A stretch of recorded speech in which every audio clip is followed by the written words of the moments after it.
अच्छा बच्चों, हमारे पास अल्टरनेटिंग करंट सोर्स और कैपेसिटर सीरीज में अटैच कर दिए गए हैं और ये हमारे पास अल्टरनेटिंग पोटेंशियल की इक्वेशन। अब इस अल्टरनेटिंग पोटेंशियल की इक्वेशन को जब हम प्लॉट करते हैं तो हमारे पास यूं एक ग्राफ बन जाता है और इस ग्राफ में देखें कि पोटेंशियल जीरो से स्टार्ट होके मैक्सिमम, मैक्सिमम से जीरो, फिर मैक्सिमम, नेगेटिव, फिर जीरो। तो अब ये हमारे पास आ गया। फंडामेंटल इक्वेशन ऑफ कैपेसिटर हमारे पास क्या थी? Q become equal to CV। इसे इक्वेशन नंबर 2 का नाम दिया है। अगर वोल्टेज मैक्सिमम होगा तो चार्ज भी क्या होगा? मैक्सिमम होगा। कैपेसिटर की प्लेट्स के ऊपर जो चार्ज है वो वेरी होता है इस वोल्टेज के वेरी होने से। तो यहाँ ये हमारे पास वो वेरिएशन की इक्वेशन लिखी हुई है।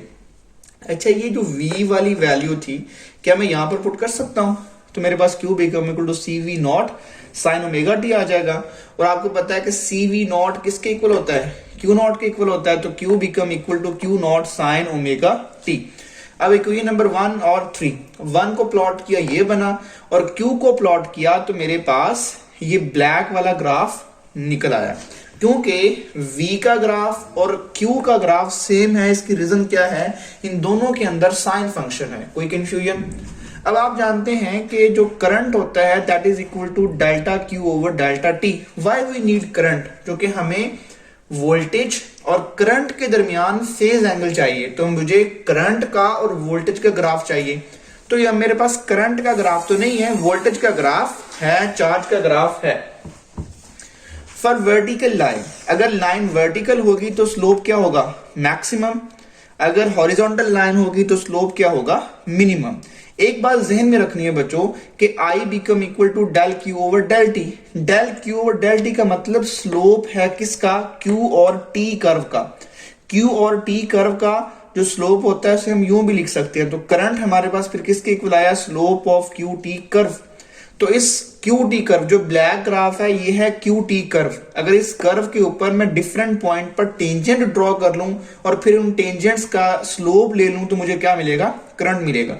तो ये दो इंपॉर्टेंट पॉइंट्स हैं। For vertical line slope maximum होता है और हमारे पास स्लोप मैक्सिमम होगा तो करंट भी मैक्सिमम होगा।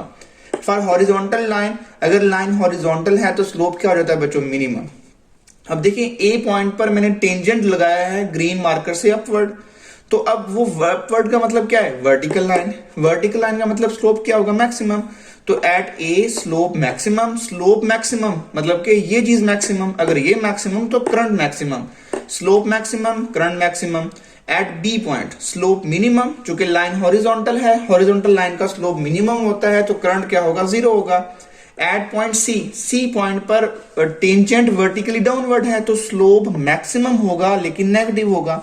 अगर स्लोप मैक्सिमम है, नेगेटिव है तो करंट भी मैक्सिमम होगा, नेगेटिव होगा।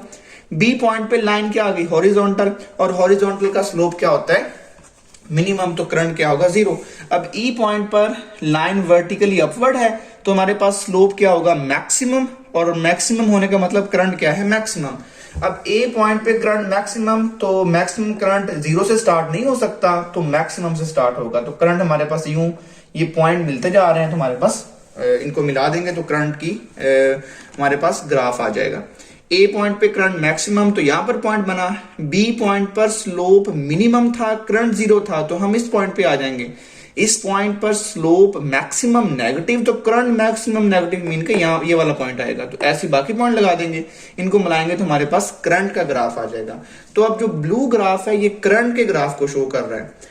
अब वोल्टेज और करंट के ग्राफ को आप एक ही ग्राफ के ऊपर प्लॉट करेंगे फिर उससे हम आगे डायग्राम बनाते हैं। अच्छा, अब हम क्या करेंगे? वोल्टेज और करंट की वेव फॉर्म को एक ही प्लॉट, एक ही ग्राफ के ऊपर ड्रॉ कर देंगे। मतलब कि करंट और वोल्टेज को हमने एक साथ ड्रॉ कर लिया है। अब वोल्टेज जीरो से स्टार्ट हो रहा है, फिर मैक्सिमम बी पर, फिर सी पे जीरो, डी पर फिर मैक्सिमम, ई पर फिर जीरो। तो करंट की जो वेव थी वो स्टार्ट हो रही थी मैक्सिमम से, फिर जीरो, फिर मैक्सिमम, फिर जीरो, फिर मैक्सिमम। अब इन वेव्स को, चूंकि ये अल्टरनेटिंग वोल्टेज और अल्टरनेटिंग करंट है, उनको हम वेक्टर में कन्वर्ट कर लेंगे। चूंकि वेक्टर में स्टडी करना बहुत इजी है तो वेक्टर डायग्राम पढ़ रहे हैं। जो क्वांटिटी जीरो से स्टार्ट हो रही है उसका जो वेक्टर होगा वो पॉजिटिव एक्स की तरफ होगा, और जो क्वांटिटी पीक से स्टार्ट हो रही है उसका वेक्टर अपवर्ड होगा। तो ये मैंने वेक्टर ड्रॉ किए। देखने में ये आया कि वोल्टेज और करंट के दरमियान एंगल कितना है 90। अब चूंकि इन वेक्टर्स ने एंटी क्लॉकवाइज रोटेट करना है, अब एंटी क्लॉकवाइज रोटेट करने का मतलब क्या है, ये करंट है ब्लैक मार्कर शो कर रहा है और ब्लू वोल्टेज शो कर रहा है। तो जब ये एंटी क्लॉकवाइज घूमेंगे तो करंट एक्स की तरफ चला गया, वोल्टेज ऊपर चला गया। जब फिर मजीद आगे घूमेंगे तो फिर ऐसे घूमना स्टार्ट कर देंगे। तो अब इसमें लॉजिक क्या है, करंट आगे जा रहा है, वोल्टेज उसके पीछे पीछे है। इसका मतलब क्या है, करंट लीड कर रहा है, वोल्टेज लैग कर रहा है। Current leads to voltage by pi by 2। तो अब हमने पढ़नी है power losses in capacitor. Capacitor में पावर का लॉस क्या होता है। पावर का फॉर्मूला था V I cos of theta. यहां पर वी और आई ये दोनों IRMS वैल्यूज हैं। मतलब वोल्टेज भी रूट मीन स्क्वायर लेंगे, करंट भी क्या लेंगे, रूट मीन स्क्वायर लेंगे और इनके दरमियान एंगल थीटा है। चूंकि वेक्टर डायग्राम में आपको समझ आ रही है करंट और वोल्टेज के दरमियान एंगल कितना है 90, तो मैंने थीटा क्या लिखा 90 लिखा। जब मैं कॉस की जगह पे 90 पुट करूंगा तो कॉस 90 जीरो होता है, तो इट मीन पावर का लॉस क्या हुआ, जीरो हुआ। तो कैपेसिटर के अंदर पावर का लॉस नहीं होता, ये पावर लॉस डिवाइस नहीं है, पावर लॉसिंग डिवाइस नहीं है। ओके, थैंक यू बच्चों।